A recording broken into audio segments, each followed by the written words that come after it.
So when I became ambassador in January of 2012, I had never seen Twitter. Even though I live in the Silicon Valley, Twitter's just up the road from me.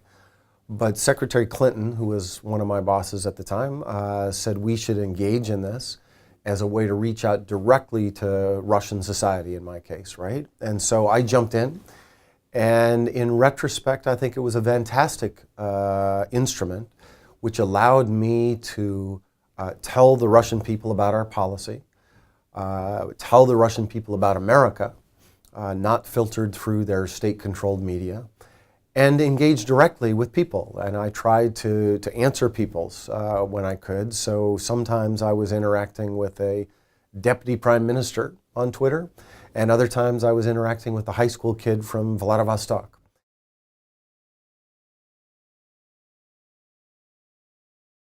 In Russia, the people who are in charge now do have a Cold War mentality. Many of the senior people were part of the Soviet Union, worked for the Soviet government, including the KGB, of course, as the President Putin has. That wasn't true before. I think in the Medvedev era, when he was president, he was not part of the Cold War, and he had a lot of aides around him who were not. And at lower levels in the Russian government, there are younger people that don't have that mentality. I used to work with them every day when I was ambassador, but at the top, that's true. I don't think that's the case on the American side. Well, certainly President Obama is a post-Cold War president, and I think most of the senior people, when I was in government working on Russia and the world, had a similar disposition about Russia. There were a few exceptions. Secretary Gates, for instance, used to like to brag about the fact that he was an old Cold Warrior, right? And he said that from time to time in meetings.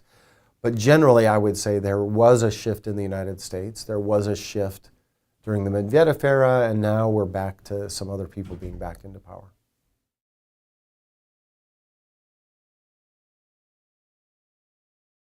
Yes, I still believe fundamentally in the approach that the Obama administration took, called the reset. And I think in the long run that will serve American interests and Russian interests. I do think we have more in common than differences. I do think if we work together, both of our countries will be better off. And then kind of on a personal cultural level, you know, I see a lot of similarities with Russians. I don't see a big cultural gap.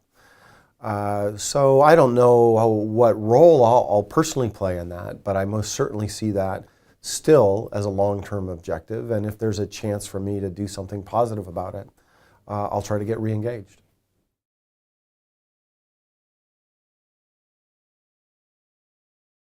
I personally believe that this cartoonization of the United States as the enemy of Russia is the biggest impediment. I understand why they're doing it for domestic political purposes, but you just can't cooperate with somebody who thinks you're the enemy, right? And until that subsides, until that changes, you know, we'll be able to cooperate in limited ways, and we do cooperate in limited, important ways today, despite all of the current drama. But that will, I think, that's the biggest impediment in my view, not the actual issues. I think the actual issues can be managed if we had a different analytic framework to the bilateral relationship.